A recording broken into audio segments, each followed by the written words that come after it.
Est-ce que vous vous baigneriez dans la Seine? La question n'est pas si loufoque que ça. Ce sera possible à partir du 5 juillet 2025 dans 3 sites dédiés. Ici à Quai-Marie, à Bercy et à Grenelle.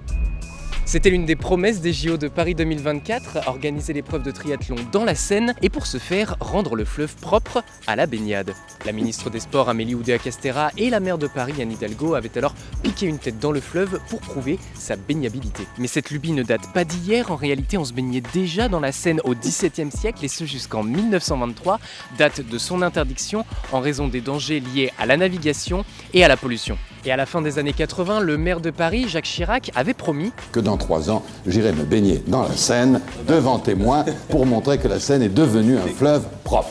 La baignade dans la Seine reste une expérience particulière, notamment en raison du courant qui agite le fleuve. On a 6 ou 7 maîtres nageurs par site. On va faire un petit briefing, un temps d'échange avec les baigneurs avant leur première mise à l'eau pour les sensibiliser à la baignade en milieu naturel. En fait, dire qu'on n'est pas dans une piscine. Les maîtres nageurs vont surveiller les premiers déplacements dans l'eau, voir si les personnes sont à l'aise. Ici, il y aura une ligne de bouée qui délimitera la zone de baignade. Il est important de rappeler que si on pourra se baigner dans ces 3 sites dans Paris, partout ailleurs la baignade reste interdite. Et la question de la salubrité de l'eau reste au cœur des préoccupations. Le fleuve sert de déversoir aux eaux usées et pluviales pour éviter la saturation des égouts. De grands ouvrages comme le réservoir d'Austerlitz ont ainsi été construits pour garantir la qualité de l'eau. Et c'est sans parler des déchets en surface qui sont difficiles à récupérer. Au total, c'est plus d'1 milliard d'euros qui a été investi pour dépolluer la Seine. On a des prélèvements quotidiens qui dictent l'ouverture ou la fermeture des sites. Drapeau vert, ça veut dire que la qualité de l'eau est bonne et que les conditions sont optimales pour se baigner. Drapeau jaune, ça veut dire que la qualité de l'eau est bonne mais qu'il faut être un peu plus vigilant. Enfin, drapeau rouge, on préfère ne pas ouvrir la baignade. On a l'expérience de ça, ça fait 8 ans qu'on le fait avec le bassin de la Villette chaque été et que les baigneurs sont très contents de trouver ces sites-là. Ils en trouveront 3 de plus